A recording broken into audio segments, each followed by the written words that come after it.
त्यागोगे तब ना जब कुछ पास हो। जब कुछ है ही नहीं तो त्यागोगे क्या? त्याग तो तब होगा जब कुछ हो। जब है ही नहीं तो त्यागेंगे क्या? यश, मान, ऐश्वर्य, वैभव, पद और प्रतिष्ठा।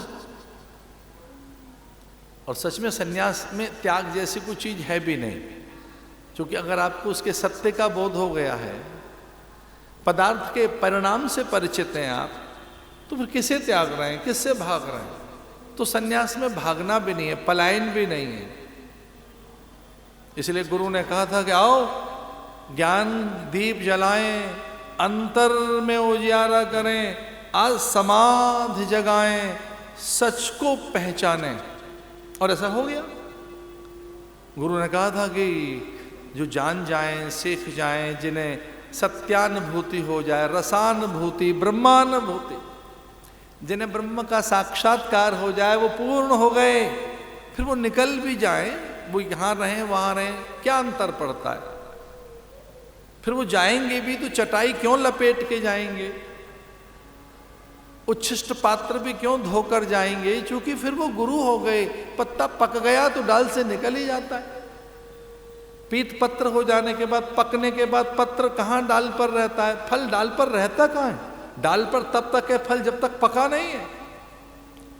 वृक्ष और डाल को कुछ कष्ट नहीं होता, फल पक गया निकल गया। पत्र, पत्ते पकने के बाद, पीले हो जाने के बाद डाल से चल पड़ते। इसलिए कुछ निकल गए जो पक गए थे, पर दो चार बैठे भी थे। तो गुरु ने पूछा कि सब तो चले गए जो पक गए थे, आप कुछ अभी तक भी बैठे हो? तो उन्होंने कहा जब पक गए वहां जाए यहां जाए एक ही बात है। बिखरे कुल्हड़, पत्ते, पत्तल, दौने, निर्माल्य, घाट, सीढ़ियां, यहाँ के दीप, वंदनवार, ये तोरण कलश, मंगल द्वार, मंगल, ये सब हम करेंगे। पकने के बाद भी वो सेवा में थे।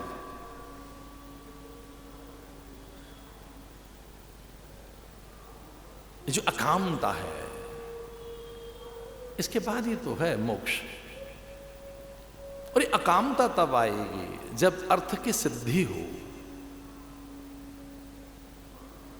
अर्थ को अगर मैं उसकी व्याख्या करूं तो अर्थ माने केवल द्रव्य नहीं, अर्थ माने केवल धन नहीं। यौवन भी अर्थ है, समय भी धन अर्थ है।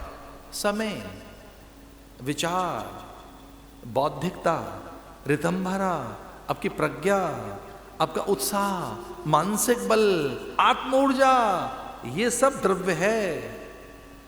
कुछ लोग तो विचारों से कमा रहे हैं, सलाह देकर। कंसल्टेंसी है क्या? काउंसलिंग क्या बात है भाई? अपनी प्रज्ञा से, अपने अनुभव से, अध्ययन से आप द्रव्य कमा रहे हैं। ये जो द्रव्य है अर्थ है। आपके बड़े बड़े साधन हैं, बड़े संपर्क हैं। चाणक्य ने तो यहां तक भी कहा है, जो आपकी स्थिति भास आभास है, जो आपका वर्चस्व प्रभुत्व है, जो आप में एक नेतृत्व की क्षमता है, आपके अंदर एक जो ऐन्द्रिक बल और जितेंद्रिय अवस्था, एक स्वामित्व का जो आप में एक बल है कि समूह के आप स्वामी हैं, समुदाय के स्वामी हैं, नेतृत्व करना आता आपको समूह अथवा समुदाय को दिशा देनी आती है। ये जो कला है, ये जो कौशल है आप में कि आपको रणनीति बनानी आती है, ये भी धन है, ये भी एक धन है। पर इस धन का निवेश कैसा हो, विनिवेश कैसा हो, विनियोग कैसा हो, ये कैसे वितरित हो, ये कितना मेरे लिए है, ये कितना मेरे लिए है, ये पुरुषार्थ है। अर्थ कितना मेरे लिए है। इस धरती के महाभाग्यवान प्राणियों को गिना जाए तो उनमें एक मेरा नाम जरूर होना चाहिए कि मैंने किसान का घर देखा, मैंने खेत खलिहान देखे, मैंने नदियां देखी, झरने देखे, मैंने खिलते फूल देखे, मैं देखा है बीज कैसे डाला जाता है खेत में, कैसे वो अंकुरित होता है, पुष्पित पल्लवित होता है।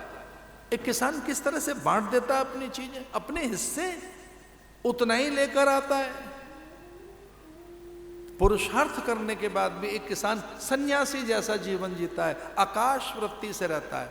आकाशात पतितम तोयम, जितना आकाश से जल आ रहा है इसलिए विचलित नहीं होता। फसल पककर खड़ी हो गई है और अब बस घर में आने वाली है, इतने में तुषारापात हो गया, उल्कापात हो गया,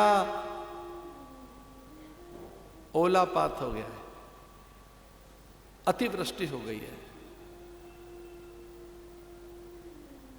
धान्य कण भीग गए। भोले भाले किसान तो कहते हैं मेरा हिस्सा तो तब मानना जब मेरे घर पहुंच जाए, जब तक मेरे घर नहीं पहुंचा है मेरा हिस्सा नहीं। उसमें गौ का है, पंछियों का है, परिंदों का है, अतिथि अभ्यागत आगंतुक का है, उससे भी वह पूर्व में न जाने कितनी चींटियों का है और प्रकृति का भी है। इसलिए माली कृषक ये ऐसा मानते हैं कि फूल तो खिल गए हैं पर पता नहीं कब वर्षा होगी, अपना कितना है। ये पुरुषार्थ है, ये सीखना हो।